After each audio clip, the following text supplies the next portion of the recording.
the same time, LGD largely fighting 4v5 there, but they do have 2 gems. That's going to be the big pickup. Well worth the death on either of their heroes that they lost. Boy, that Yule Scepter. I don't know if like Chikiro made the call that he was going to Yules, and so that's why Yao didn't jump right away.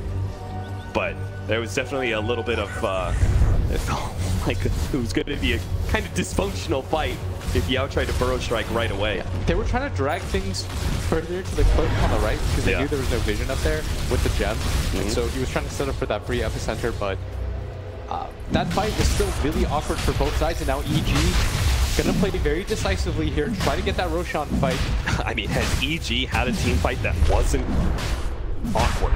Yeah. This could be just another one where they're caught inside the Roshan pit. And the arrow nails some mail! Okay, Yao. You don't have epicenter, so you don't have that big damage, but you can still follow up with a burrow strike. He's gonna be able to get it on you. Pop out, Yao. He's almost gonna die immediately, but they managed to get the control nightmare on that blind. So he's not gonna be able to drag the Arteezy away. Universe almost going down to Mail, actually getting gobbled up by Navy. He just do too much damage with the diffuser blade, and now Arteezy is left alone against Ame. That's never a place he wants to be. Turn around Sunder. Ame gets it off onto Fear, bringing it low. The ice path hedging both the supports. LGD clean it up, baby. 5-0 inside of a Roshan pit. A Roshan that is just the cherry on top for LGD to pick. And a very, very easy one for LGD is that Roshan fight once again. LGD, their lineup is so good around fighting around that small corridor. They just funnel EG one by one. They were trying to go for that Roshan attempt, play it decisively. They felt like they could have taken it very quickly, but LGD proving otherwise. Their lineup is so good at taking that fight. That engagement with the Bat Rider and the Sand King, they're never going to get better initiations than that. Yao just walked in, stunned 2 people with no issues. Sumail going to make the longs in, try to clear the creep wave. Is going to be successful. Yeah, Baby almost died from that one. Yeah, and with Arteezy spawning in 20, they might only be able to grab the tower here. Depends. They still have the meta up. I mean, they have cheese and Aegis. I'm down for them to just keep going. The leap forward, and finally backdoor protection will drop.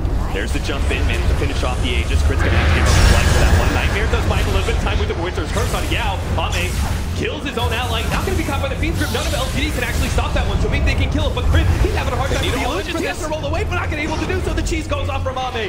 EG just don't focus the right hero down. And now Ame, Big Bat in charge, will challenge Arteezy to a duel. And Arteezy, he's gonna wilt under pressure. He has to jump inside a creep, infest himself away, and leave his racks to die. LGD winning, what, 5 engagements in a row or something crazy. LGD's just looking to be able to close out this game immediately. Go for the second lane of racks. Why the hell not? They are feeling so confident right now. 30 seconds left on that storm before he's alive. And LGD, with that Aegis and cheese, you were right. A little bit too strong for EG. That Mirana does so much damage, and the Terrorblade isn't easy to catch either. And at this point, EG, not a whole lot of options. The initiation isn't quite there for them. The damage isn't there for them. We talked about how, yes, the Terrorblade is going to struggle early, but he is a very good hero against that Lifestealer. It's not easy for Lifestealer to jump on this Terrorblade. This Terrorblade doesn't really fear anything at this point. He has that Force Staff, he's got a Hurricane Pike, Manta Style. Arteezy doesn't even know which one to target. Yeah, now he's got a Linken's too. So say goodbye to any hope of being able to get a single target in silence on him. Yeah, and if you just think about the range and how he's going to have to fight that, if the storm immediately goes in, he's going to have to commit both of his disables just to try to lock down that TB. Yeah. Probably not going to be enough either. And maybe he's got a Linken's on himself too. Completing up what looks like a Blood Door next. That's going to be the counter for the storm. On top of what they already have. Even though the Bat Rider has suffered, everyone else starting to slot up heavily on LGD. Could use a refresh on his diffusal here. Yeah. It felt like Cap like 2 minutes ago. I know it was longer than that, but it felt like 2 minutes ago EG was rocking this 2K gold lead. Yeah. And now it's 13K the other way. EG, they have just been put into the dumpster by LGD for the last 10 minutes. Yeah, it's been all LGD. The team fights just being dictated by them time and time again. Now there's an Aghanim Scepter on this Bat Rider. And this decision, Cap, is based on the fact that if he jumps one, he's assuming that the Lifestealer, when he infests out, is always going to be next to somebody. They're smoked up. They want to try to play for the win right now. They're already pushing in. They're waiting for somebody from EG to defend.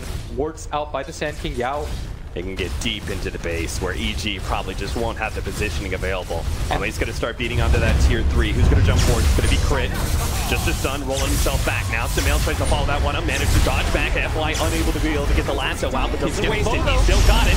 Sumail actually out of mana down. The Thunder goes down. Winter's curse though. On to Baby. Oh no, Baby jumps alone. The opposite is going to be wasted off this one. He's still edge. Got a 3-man burrow strike. Martizi, he's going to go for wants to be able to take this to table up, but what about Ame? He's thrown out all the damage, and EG can't stand up to it. He's beating down hero after hero, and Sumail doesn't have the mana to do the same. In fact, he's out of mana, caught with the ice bat, and Ame will bring him down. He challenges 80 and all comers to this fight, but it looks like maybe they'll finally bring enough magic damage. But maybe's come back. Maybe they can actually win this fight entirely, close out this game, because there's 2 cores that are down from EG with no buyback, and EG do not have the damage from their supports to finish off Ame. He will take down the tier 4s. He'll go into the fountain if he wants to. He can do anything in this goddamn game. He feels like it, because LGD rock the game 2 and close out the series.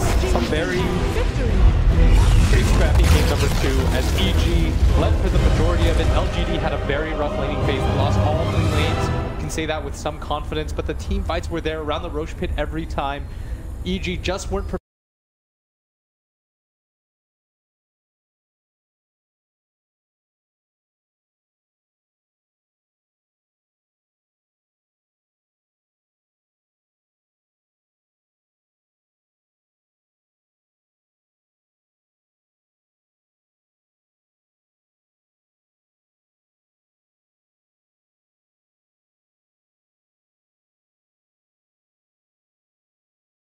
Follows up with a second call to Roshan fight, but also most of these engagements and